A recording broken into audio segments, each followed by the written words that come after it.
Bonsoir à tous, l'actualité européenne et internationale de ce vendredi 21 décembre. Bienvenue dans Euronews Soir, voici les titres de ce journal. Des manifestations et des violences à Barcelone où le gouvernement espagnol de Pedro Sánchez se réunissait aujourd'hui en Conseil des ministres. Madrid fait le pari du dialogue avec la Catalogne un an après le référendum d'indépendance. À Barcelone, les manifestants dénoncent une provocation. En France, des Gilets jaunes appellent un 6e acte de manifestation ce samedi malgré les mesures sociales d'urgence du gouvernement pour augmenter le pouvoir d'achat des plus précaires. Des actions sont annoncées aux frontières et dans les grandes villes, mais la mobilisation tend à reculer. Le trafic aérien a de nouveau été suspendu à l'aéroport londonien de Gatwick après un nouveau signalement de drones près des pistes. Les vols avaient pourtant repris ce matin après 24 heures d'arrêt. La police britannique cherche toujours à identifier les fauteurs de troubles. Enfin, nous irons à Rio à la fin de ce journal pour découvrir l'une des plus belles bibliothèques au monde, un bijou d'architecture et un petit paradis pour les lecteurs en langue portugaise. Bonsoir, bienvenue. La ville de Barcelone était donc sous tension aujourd'hui alors que se tenait un conseil des ministres du gouvernement espagnol. Une délocalisation perçue comme une provocation par les indépendantistes qui ont exprimé leur colère.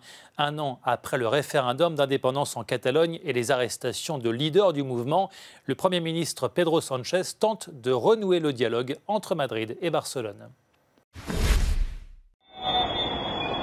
Un conseil des ministres espagnols sous haute tension et sous les sifflets. Pourquoi? Parce qu'il se déroule à Barcelone et que beaucoup de Catalans ici le considèrent comme une provocation. Un an jour pour jour après les dernières élections régionales, lors desquelles les indépendantistes se sont confortablement installés au Parlement régional, Madrid se déplace très symboliquement en Catalogne et lui tend la main. Ce jeudi soir, le Premier ministre espagnol Pedro Sánchez et le président régional Quim Torra ont dit faire le pari d'un dialogue effectif.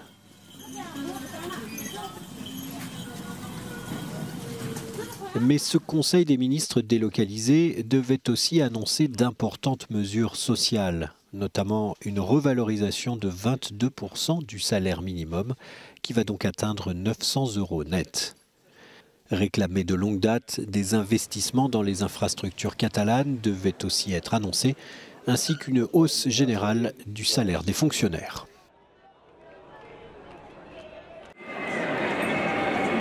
Des heurts ont éclaté en marge des manifestations ce vendredi à Barcelone.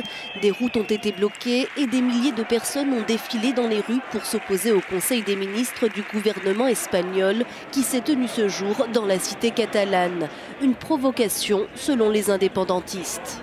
C'est normal que les gens se rassemblent de manière pacifique. Nous incarnons le droit de réunion. Il y a eu des milliers de personnes qui ont manifesté lors d'une situation exceptionnelle. Nous avons des prisonniers, des exilés politiques et tout cela est exceptionnel.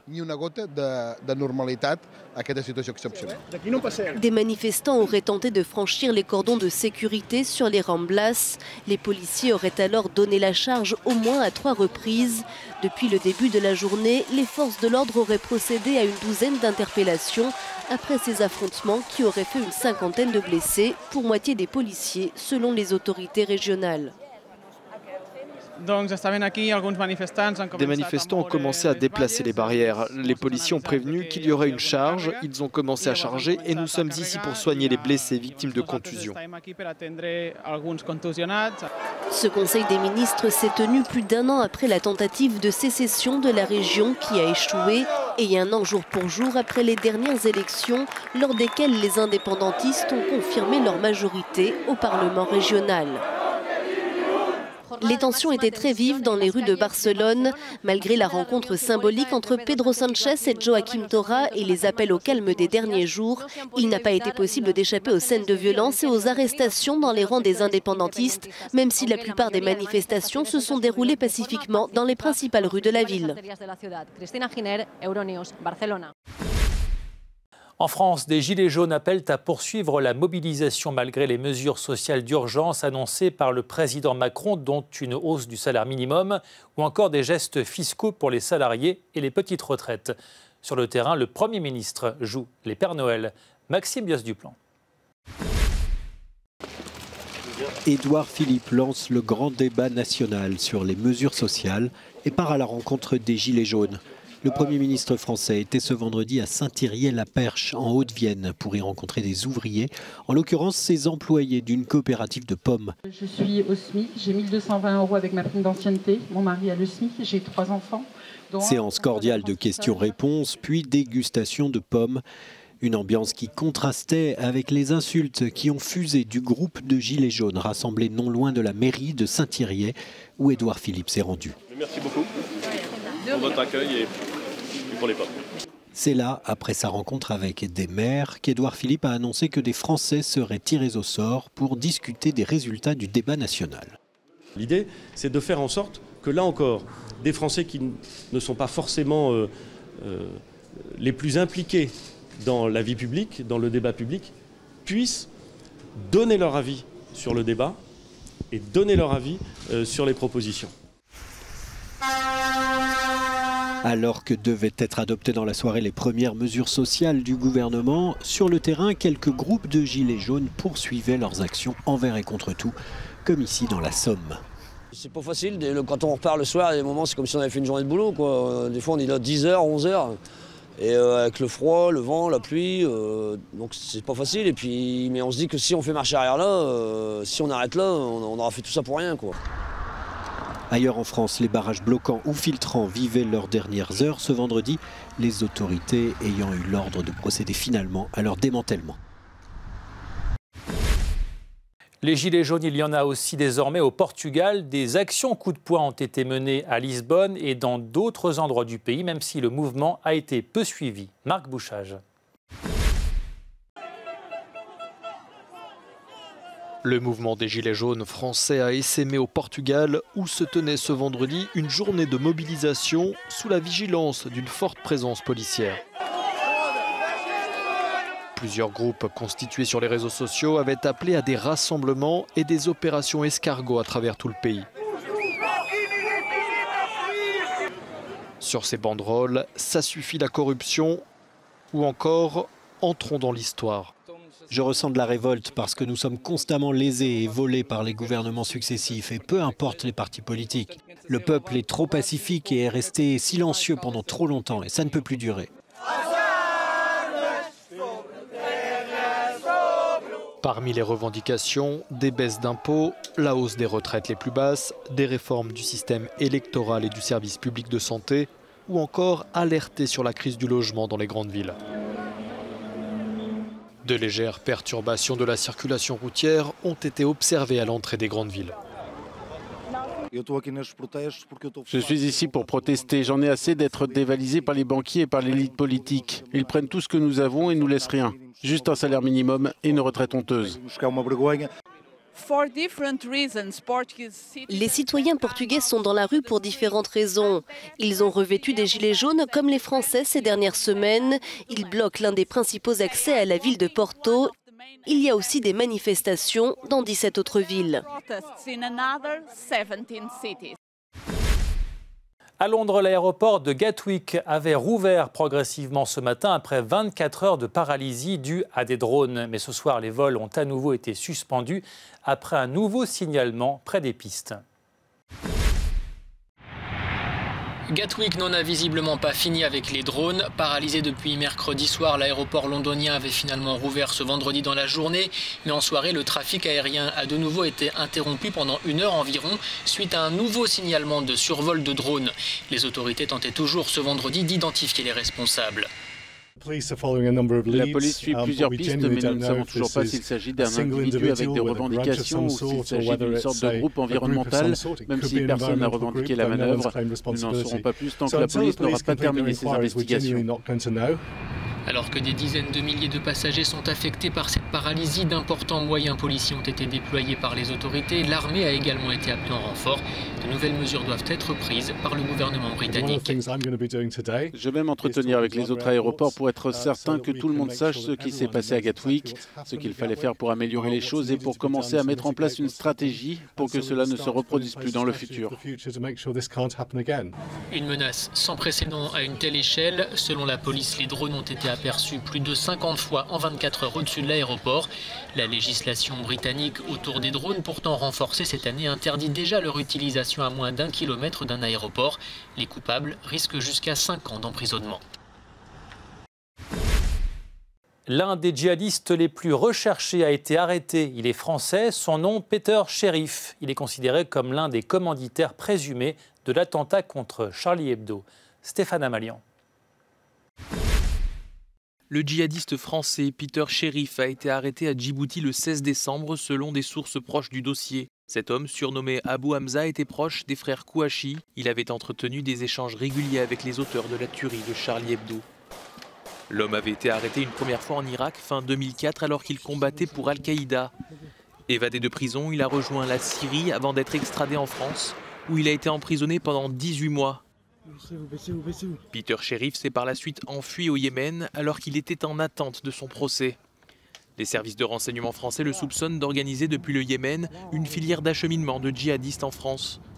En 2015, les États-Unis l'avaient placé sur une liste de personnalités terroristes, alors que le parquet requiert les assises pour 14 personnes impliquées dans les attentats de janvier 2015. Peter Sherif n'est visé par aucun mandat d'arrêt dans cette enquête. L'actualité aux États-Unis à présent est ce nouveau départ dans l'administration Trump, et non des moindres puisqu'il s'agit du secrétaire à la Défense, Jim Mattis. Cette démission fait suite à la décision du président américain de retirer les troupes de Syrie. Sandrine Delorme. Coup de tonnerre aux États-Unis. En désaccord avec la nouvelle stratégie de Donald Trump, le chef du Pentagone, Jim Mattis, quitte le navire. Sa démission fracassante est un nouveau camouflet pour le président des États-Unis. Dans un courrier adressé au locataire de la Maison-Blanche, l'ex-général des Marines insiste sur la nécessité pour les États-Unis de traiter les alliés avec respect. S'il ne fait pas référence directement au retrait polémique des troupes américaines de Syrie, il a choisi le jour où Trump défendait haut et fort sa décision pour démissionner et cite la coalition internationale contre les djihadistes du groupe État islamique comme exemple de l'utilité des alliances. Donald Trump n'a pas vraiment commenté cette démission. Il a simplement fait savoir que Jim Mattis quitterait ses fonctions fin février et qu'il nommerait un successeur prochainement. Il a salué, je cite, les progrès réalisés ces 2 dernières années par Mattis. À l'unisson, des élus des 2 bords politiques ont exprimé leur déception, voire leur inquiétude après ce départ brutal.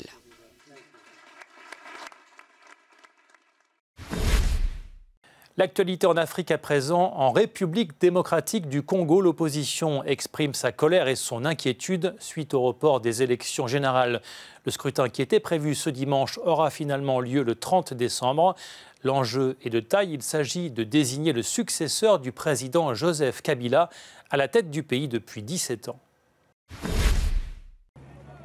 La première transmission pacifique du pouvoir en République démocratique du Congo attendra encore au moins une semaine. Les élections supposées désigner le successeur du président Joseph Kabila ont de nouveau été reportées de 7 jours. Officiellement, c'est en raison d'un incendie qui a détruit du matériel électoral à Kinshasa le 13 décembre dernier. Près du siège du parti historique d'opposition, UDPS, des manifestants n'y croient pas et réclament la tenue des élections générales, ne supportant plus ces reports. Kabila ne parviendra pas à organiser les élections, c'est un dictateur. On vous a laissé 2 ans et vous avez été incapable et vous demandez encore une semaine. On dit non, parce que dimanche, on ira tous aux élections. 5 personnes ont été arrêtées par la police après ces manifestations. Les élections générales doivent donc se tenir le 30 décembre prochain, mais la campagne électorale rattrapée par la violence s'arrête bien dès ce vendredi. Le 2e et dernier mandat du président Joseph Kabila aurait dû s'achever le 20 décembre 2016. Mais à 2 reprises, la tenue des scrutins avait été reportée, officiellement faute de moyens financiers, puis en raison du retard pris par l'enregistrement d'électeurs dans la région troublée de Kasaï. Aujourd'hui, l'opposition congolaise est bien évidemment furieuse. Allez, pour terminer ce journal, direction Rio de Janeiro au Brésil qui abrite une bibliothèque étonnante digne de l'univers d'Harry Potter. Le cabinet royal portugais de lecture, c'est un petit paradis pour les lecteurs en langue portugaise et un bijou d'architecture. Alice Fantino. C'est un bâtiment historique comme il en existe bien d'autres à Rio, au Brésil. Mais derrière ces murs se cache sans doute l'une des plus belles bibliothèques au monde, digne d'un décor de cinéma. On a vu dans Harry Potter, on voit des grandes bibliothèques comme ça. Oui, au cinéma. Le cinéma, Au cinéma. Mais pas en vrai. Non. Pas en vrai. Et pourtant, on a déjà voyagé. C'est très très beau. La bibliothèque a été fondée au XIXe siècle par une association de migrants portugais qui veille toujours sur les lieux. Je suis fier de savoir que cette bibliothèque, créée par les Portugais, est l'une des plus belles au monde. C'est l'âme nourricière des Portugais du Brésil. Le cabinet de lecture, c'est ça et bien plus encore. Un lieu aux allures de sanctuaire qui abrite près de 350 000 ouvrages, dont des éditions rares, qui en font la plus vaste collection de livres de langue portugaise hors d'Europe. Voilà, c'est la fin de ce journal. Merci de l'avoir suivi. Retrouvez toute l'actualité sur notre site internet. Restez sur notre chaîne pour d'autres informations. Bonne soirée sur Euronews et à bientôt.